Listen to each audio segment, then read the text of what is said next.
Deshalb, meine Damen und Herren, und herzlich willkommen zu Tibet diese Woche, den wöchentlichen Nachrichten dieser Woche zu Tibet, seiner Heiligkeit dem Dalai Lama und der tibetischen Zentralverwaltung. Schauen wir uns als erstes die Schlagzeilen an. Seine Heiligkeit der Dalai Lama bekräftigt, lange zu leben, um die Sehnsüchte der TibeterInnen zu erfüllen. Seine Heiligkeit der Dalai Lama und die zentrale tibetische Verwaltung gratulieren Anthony Albanese zu seiner Wahl zum australischen Premierminister. Galö Nosindema beglückwünscht die neue australische Außenministerin Penny Wong und den australischen Parlamentarier Warren Entsch. Galö Talamdema besucht die TCV Chandra Kulturshow, die seiner Heiligkeit dem Dalai Lama gewidmet ist.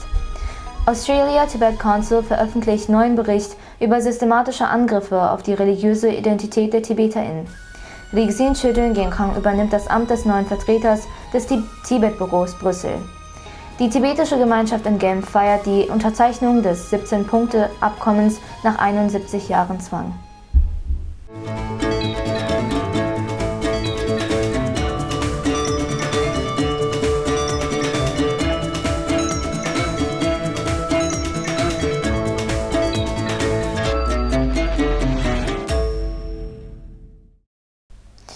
Am Mittwoch dieser Woche wurde seine Heiligkeit dem Dalai Lama von Mitgliedern der Sakya-Tradition des tibetischen Buddhismus im Tuglakhang, dem tibetischen Haupttempel in Dharamsala, ein Langlebensopfer dargebracht.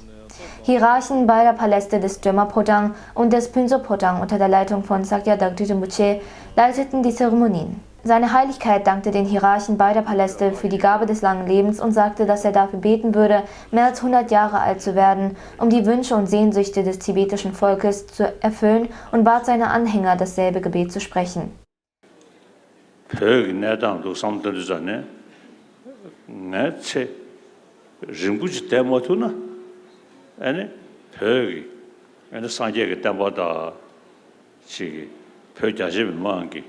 지 렌더도 간도 말에 사네 나를 심슈를 깨지 되기 저 로자스 사마슴 대투야지기 남말람 제기요 저 찬즈 아니 딜루 통문나쇼.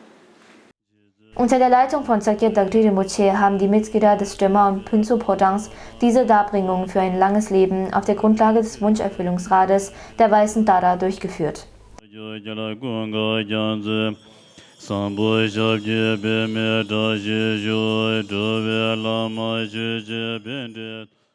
Am Montag dieser Woche besuchte der 43. Sakya Tizin Khöndung Gyana Vajra Rinpoche, das Oberhaupt der Sakya-Schule des tibetischen Buddhismus, das neue Tibet-Museum der zentralen tibetischen Verwaltung in Kangchin Kishong Dharamsala.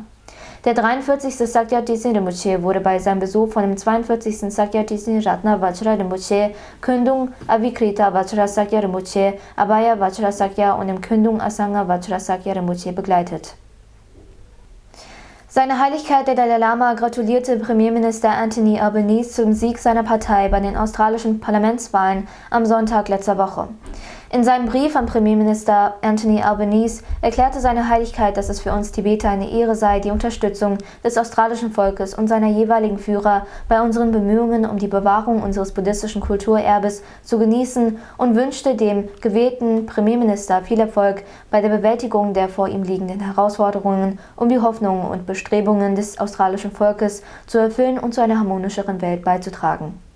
Der Sprecher des tibetischen Exilparlaments, Khenpo Sonam Denpe und Sejong Bemba Tsering, gratulierten dem australischen Premierminister Anthony Albanese im Namen der Tibeter in und außerhalb Tibets herzlich zur Vereidigung und zum Amtsantritt als 31. australischer Premierminister.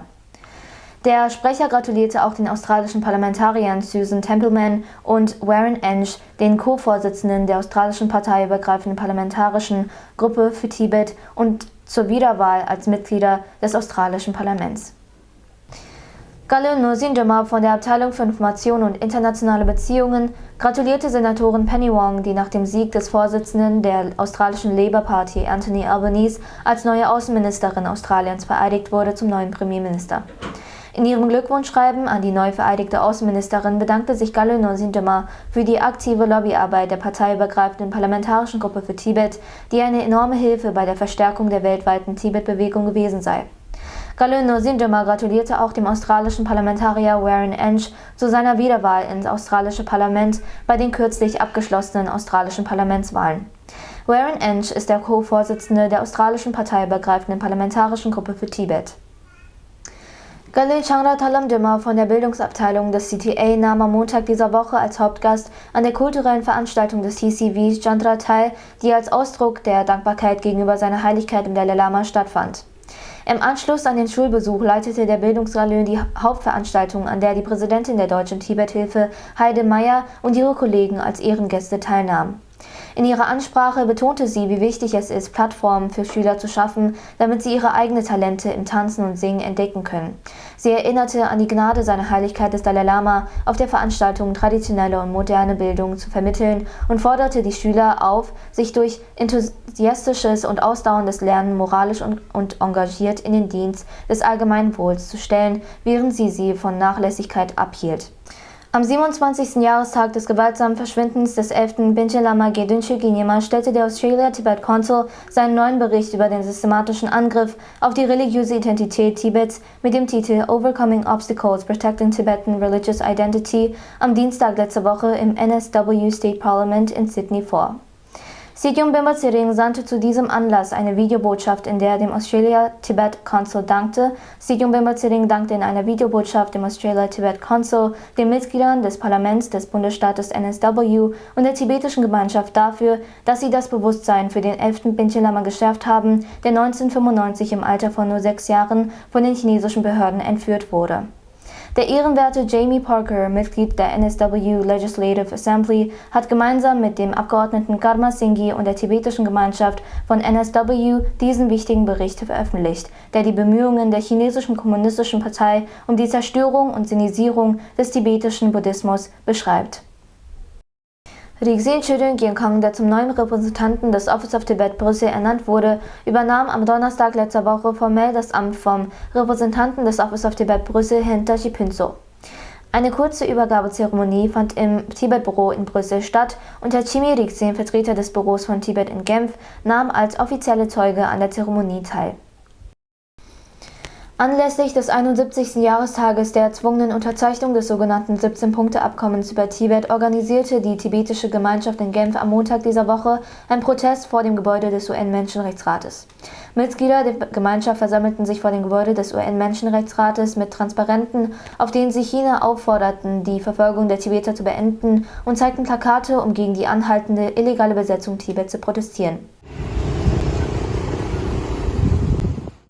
René Longuet, Mitverantwortlicher für die französischsprachige Sektion der Schweizerisch-Tibetischen Freundschaftsgesellschaft, würdigte in seiner Ansprache den friedlichen und gewaltlosen Widerstand des tibetischen Volkes gegen die brutale Unterdrückung durch die chinesische Regierung.